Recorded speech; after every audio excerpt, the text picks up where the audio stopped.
GarageBand for iPhone gives you all manner of touch instruments to play, record, and add to your projects. Actually recording these touch instruments perfectly in time, every time though, can sometimes be a challenge. Thankfully, GarageBand for iPhone has a brilliant built-in feature that will help you deal with any slip-ups and tighten up the timing of your entire project. Here's how it works. Here's a project I've just thrown together using GarageBand for iPhone's touch instruments. Take a listen.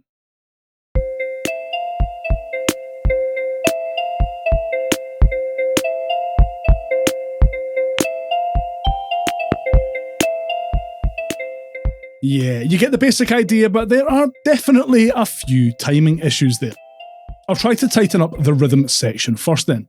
If I solo this drum track and then open the track controls, tap on track settings, and then on the Quantization menu, I can choose from the following options. It's a fairly straightforward drum beat, so I'll select straight.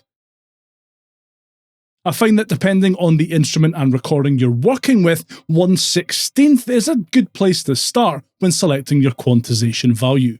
Let's see how it works here.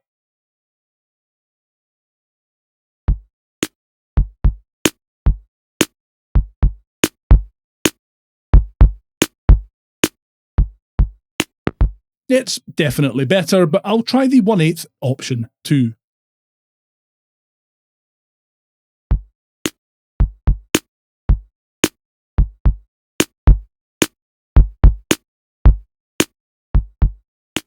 Alright, that sounds pretty good. Here's the project all together now then.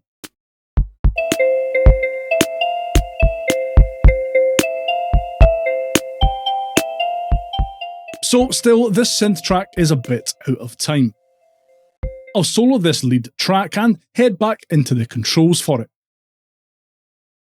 Opening the Quantization menu, I'll again select straight and choose the 1/16th note option again and see how that sounds.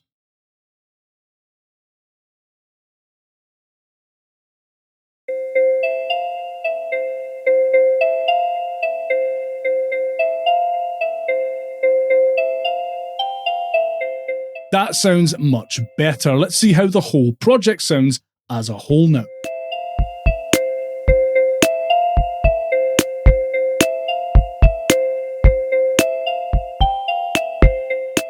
Much better. So there you go, that's how you fix your timing issues in GarageBand for iPhone using its built-in quantization setting.